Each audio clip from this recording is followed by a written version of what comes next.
ಕ್ಷಣದಲ್ಲೇ ಅವರು ಹೇಳ್ಬಿಟ್ಟಿದ್ದಾರೆ, ಗ್ಯಾಬ್ರಿಯಲ್ ಅವರು ಎಲ್ಲಿದ್ದೀರಾ, ನೀವು ಕೆಳಗಡೆ ಹೋಗ್ಬೇಕು ಎಂದು ಸಭೆಗೆ ಹೋಗ್ಬೇಕು ಅಂತ ಹೇಳಿದ್ರು. I was so excited. ನಾನು ಬಹಳ ಸಂತೋಷವಾಯಿತು. Every time I get an opportunity to talk about Jesus, I'm excited.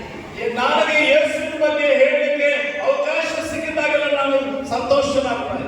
In a day, maximum I preached is 9 services.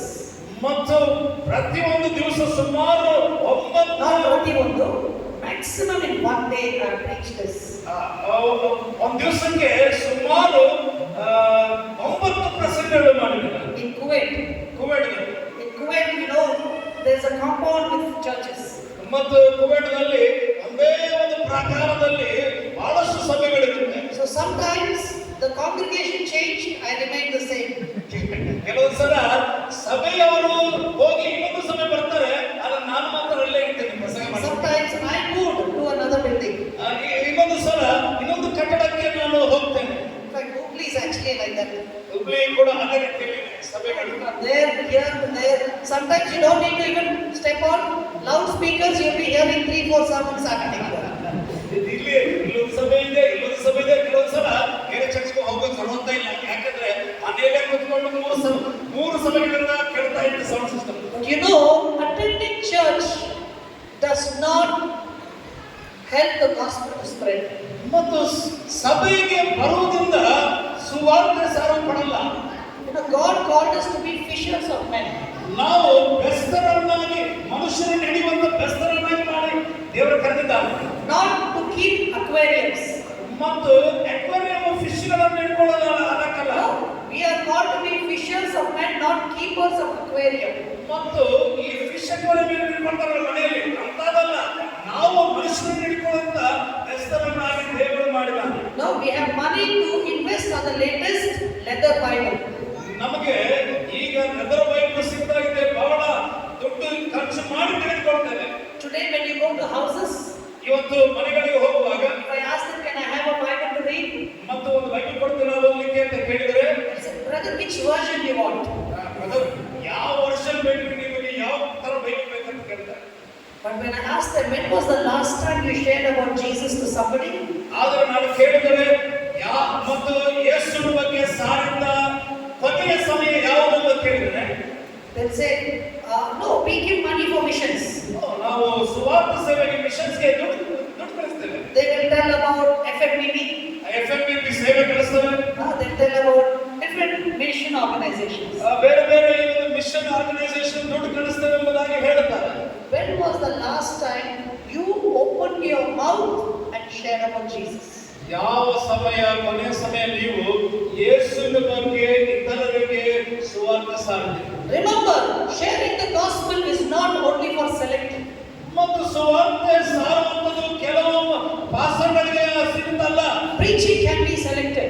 ಮತ್ತು ಪ್ರಸಂಗ ಮಾಡುವುದು ಈ ಪುಲ್ಪಿಟದಲ್ಲಿ ಕೆಲವೇ ಮಂದಿ ಮಾಡ್ತಾರೆ. Prophecy can be selected people. ಪ್ರವಾದನೆ ಹೇಳುವುದು ಕೆಲವು ಮಂದಿ ಮಾಡ್ತಾರೆ. But sharing about Jesus, being a witness, is not selected. It is for everybody who claims themselves to be a follower of Jesus Christ. ಯೇಸು ಕ್ರಿಸ್ತನನ್ನು ಹಿಂಬಾಲಿಸುವ ವಿಶ್ವಾಸಿಗಳು ಎಲ್ಲರೂ ಸಾಕ್ಷಿಗಳಾಗಿರಬೇಕು. ಯೇಸುವಿನ ಸುವಾರ್ತೆ ಎಲ್ಲರೂ ಸಾರಬೇಕು. We are called to be witnesses of the gospel. ಮತ್ತು ಸುವಾರ್ತೆ ಹೇಳುವ ಸಾಕ್ಷಿಗಳಾಗಿ ಇರುವುದಕ್ಕೆ ದೇವರು ಕರೆಯಲ್ಪಟ್ಟಿದ್ದೇವೆ ನಾವು. Today, the church has come up with a nice creative way. ಮತ್ತು ಇವತ್ತು ಸೃಜನಾತ್ಮಕವಾದ ವಿಷಯದಲ್ಲಿ ಸಭೆಯಲ್ಲಿ ಈ ತರ ಬಂದಿದೆ. In the villages, no problem. ಹಳ್ಳಿಗಳಲ್ಲಿ ಸಮಸ್ಯೆ ಇಲ್ಲ. But in the city, ಆದ್ರೆ ಪಟ್ಟಣಗಳಲ್ಲಿ when I ask people, when was the last time you shared the gospel? ನಾನು ಕೇಳುವುದಾದರೆ ಕೊನೆಯ ಸಮಯ ಸುವಾರ್ತೆ ಹೇಳಿದ್ರೆ ಯಾವಾಗ ಅಂತ ಕೇಳಿದರೆ, Brother, I don't preach the gospel. I want my life to speak the gospel. ಸಹೋದರನೇ, ನಾನು ಸುವಾರ್ತೆ ಹೇಳೋದಿಲ್ಲ, ನನ್ನ ಜೀವನವೇ ಸುವಾರ್ತೆ ಹೇಳುವುದಾದ ರೀತಿಯಲ್ಲಿ ಜೀವನ ಮಾಡ್ತೇನೆ. I want to live the gospel. ಸುವಾರ್ತೆ ನನ್ನ ಜೀವನದಲ್ಲಿ ಜೀವಿಸ್ತೇನೆ ಅಂತ ಹೇಳ್ತಾರೆ. Sounds very nice. ಕೇಳಲಿಕ್ಕೆ ಚೆನ್ನಾಗಿರುತ್ತೆ. Remember one thing. ಒಂದು ವಿಷಯ ಜ್ಞಾಪಕದಲ್ಲಿ ಇಟ್ಕೊಳ್ಳಿ. Jesus in Matthew 28, he said, go into all the world and preach the gospel. ಮತ್ತೇನು ಬರೆದ ಸುವಾರ್ತೆ 28ನೇ ಅಧ್ಯಾಯದಲ್ಲಿ ಯೇಸು ಹೇಳಿದ್ದಾರೆ, ಎಲ್ಲಾ ಲೋಕದಲ್ಲಿ ಹೋಗಿ ಸುವಾರ್ತೆ ಸಾರಿ ಎಂಬುದಾಗಿ. He did not say go and live the gospel. ಹೋಗಿ ಸುವಾರ್ತೆ ಜೀವಿಸಿದೆ ಎಂಬುದಾಗಿ ಹೇಳಿಲ್ಲ. Of course, part of preaching is living. ಮತ್ತು ಸುವಾರ್ತೆಯ ಭಾಗ ಜೀವಿಸಬೇಕು ನಿಜನೇ. We want to live as we preach. ಮತ್ತು ನಾವು ಜೀವನ ಮಾಡ್ತಾ ಇರಬೇಕು ಮತ್ತು ಸುವಾರ್ತೆ ಸಾರಬೇಕು. Because Jesus said, if you love me, you will keep my commandments. ಯೇಸು ಹೇಳಿದ್ದಾರೆ, ನನ್ನನ್ನು ಪ್ರೀತಿಸುವುದಾದರೆ ನನ್ನ ಆಜ್ಞೆಗಳನ್ನು ನೀವು ಪಾಲಿಸ್ತೀರಾ. We have to live the gospel. ನಾವು ಸುವಾರ್ತೆಯನ್ನು ಜೀವಿಸಬೇಕು ನಿಜ. That doesn't mean we remain silent. ಅದರ ಅರ್ಥ ಏನು ನಾವು ನಿಶ್ಶಬ್ದವಾಗಿರಬೇಕೆಂಬುದಾಗಲ್ಲ. We have to open our mouth and proclaim the good news. ನಮ್ಮ ಬಾಯನ್ನು ತೆರೆದು ಸುವಾರ್ತೆಯನ್ನು ಇತರರಿಗೆ ಹೇಳಬೇಕು. When was the last time you talked about Jesus to somebody? ಯಾವುದು ಕೊನೆಯ ಸಮಯ ನೀವು ಯೇಸುವಿನ ಬಗ್ಗೆ ಇತರರಿಗೆ ಹೇಳಿದ್ದೀರಾ? You know, I was showing one picture in the church. ಆ ಯೇಸುವಿನ ಚರ್ಚ್ನಲ್ಲಿ ನಾನು ಒಂದು ಚಿತ್ರವನ್ನು ತೋರಿಸ್ತಾ ಇದ್ದೆ. I was in a country called Uzbekistan. Uzbekistan ಎಂಬುದಾಗಿ ಒಂದು ದೇಶದಲ್ಲಿದ್ದೆ ನಾನು. It's a very severe persecuted country. ಅದು ಬಹಳ ಹಿಂಸೆ ಇರುವ ಒಂದು ದೇಶವಾಗಿದೆ. And in the church there were 200 people. ಸಭೆಯಲ್ಲಿ 200 ಜನ ಇದ್ದರು. And the interesting part of the church is everybody has been to prison. ಮತ್ತು ಆಸಕ್ತಿಕರ ವಿಷಯ ಏನೆಂದರೆ ಸಭೆಯಲ್ಲಿದ್ದ 200 ಮಂದಿ ಜೈಲಿಗೆ ಹೋಗಿ ಬಂದಿದ್ದಾರೆ. So there is no heroes in this church. ಸಭೆಯಲ್ಲಿ ಯಾವ ಹೀರೋಗಳಿಲ್ಲ. Everybody has a prison story. ಅಂದರೆ ಸುವಾರ್ತೆ ಹೇಳ್ತಾ ಇದ್ದ ಜೈಲಿಗೆ ಹೋಗಿ ಬಂದರೆ ಎಲ್ಲರೂ ಬಂದರು ಹೆಸರುಗಳು. They brought a 16-year-old boy.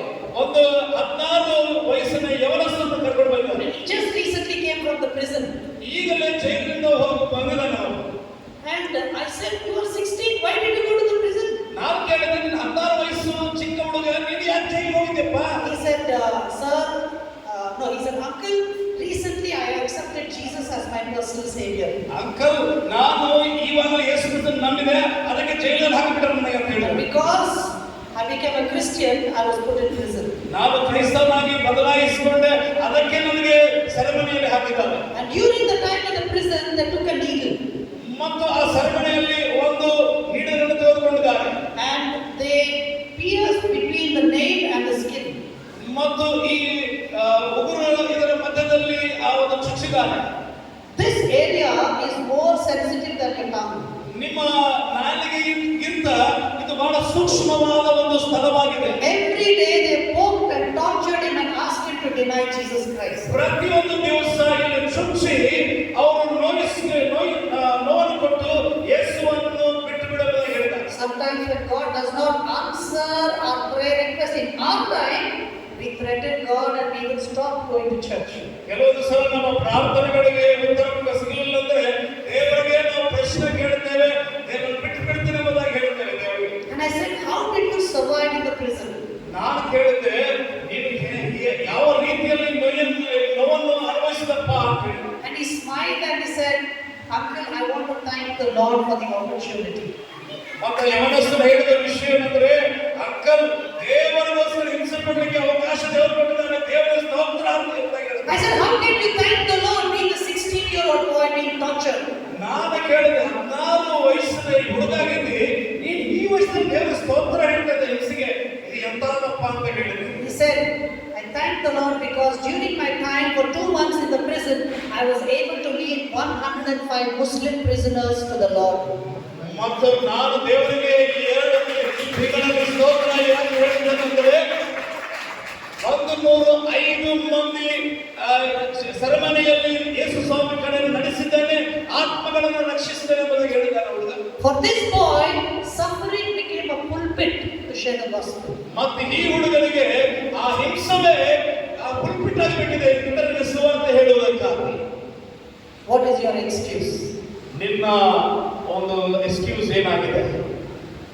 When was the last time you shared your experience with Jesus to others? ಯೇಸುವಿನ ಬಗ್ಗೆ ಯಾವಾಗ ಕೊನೆಯ ಸಲ ಇತರರಿಗೆ ಹೇಳಿದಿರಿ ನೀವು? Are you tired? ನೀವು ಎಲ್ಲ ವಿಷಯದಲ್ಲಿ ನಿರಾಶೆಗೊಂಡಿದ್ದೀರಾ? Are you tired of sharing the gospel? ಸುವಾರ್ತೆ ವಿಷಯದಲ್ಲಿ ನಿರಾಶೆಗೊಂಡಿದ್ದೀರಾ? Are you shy? ನೀವು ನಾಚಿಕೊಳ್ಳುತ್ತೀರಾ? Are you scared that people will reject you? ನಿಮ್ಮನ್ನು ಜನ ತಿರಸ್ಕಾರ ಮಾಡ್ತಾರೆ ಎಂಬ ಭಯ ಇದೆಯಾ? Do you feel unworthy?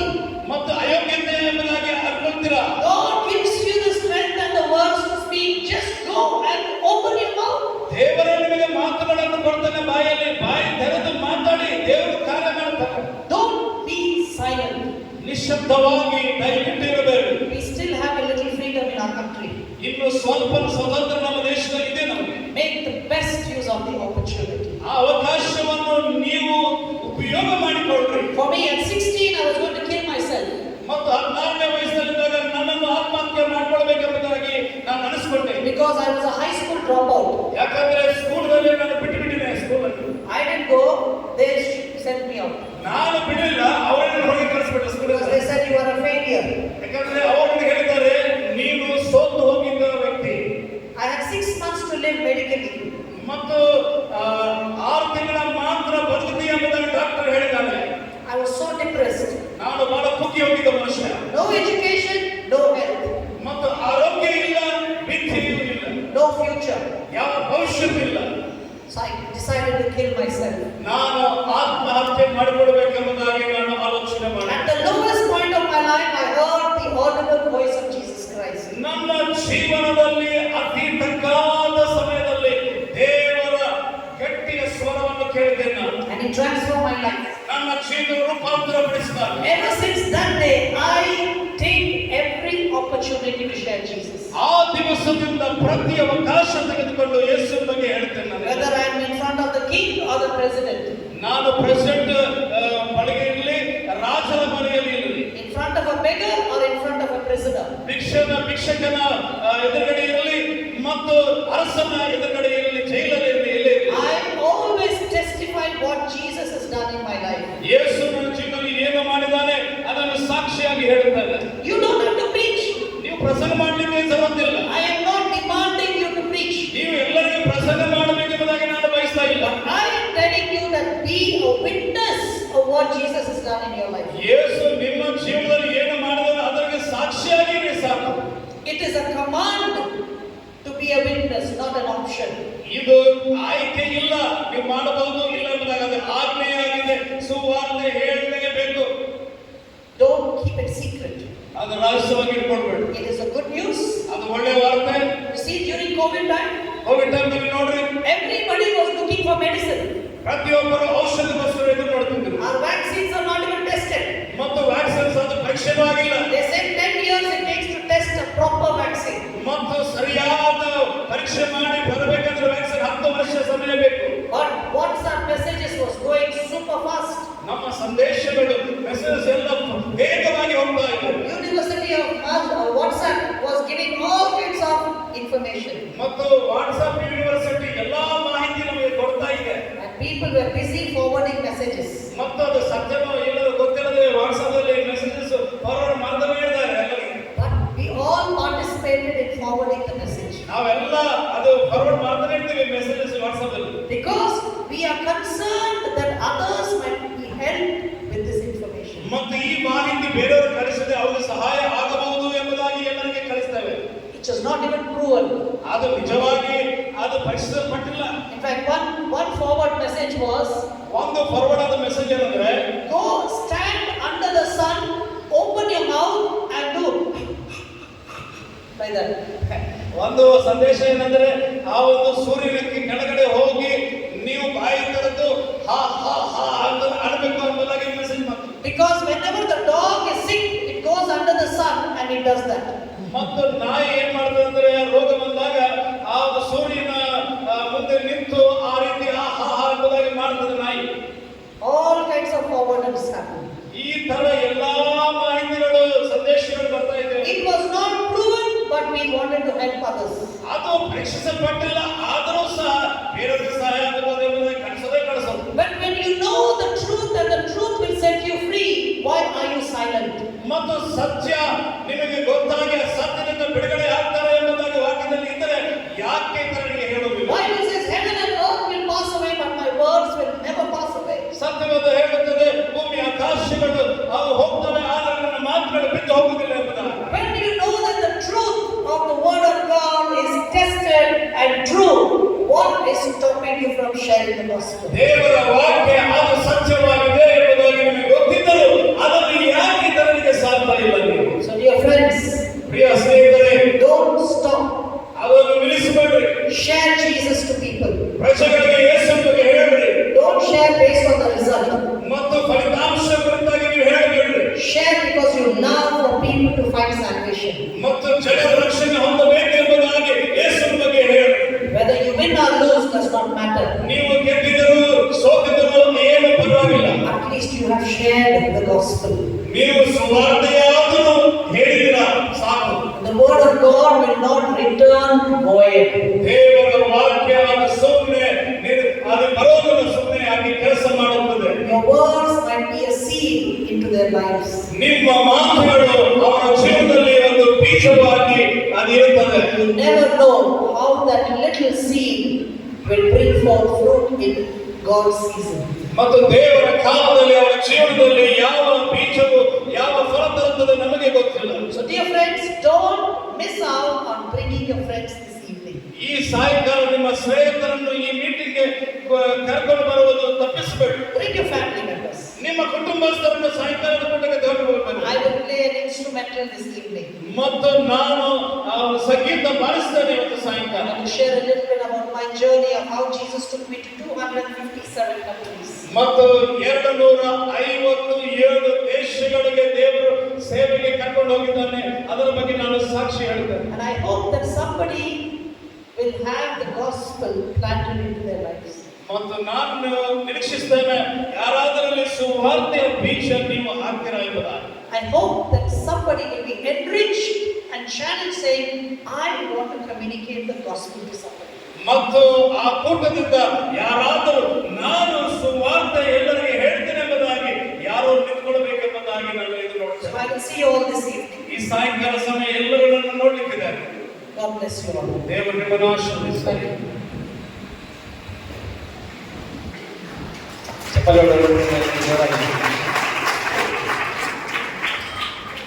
Really, we are very thankful and blessed for the nice words and how to be witnessing the word, really encouraging words.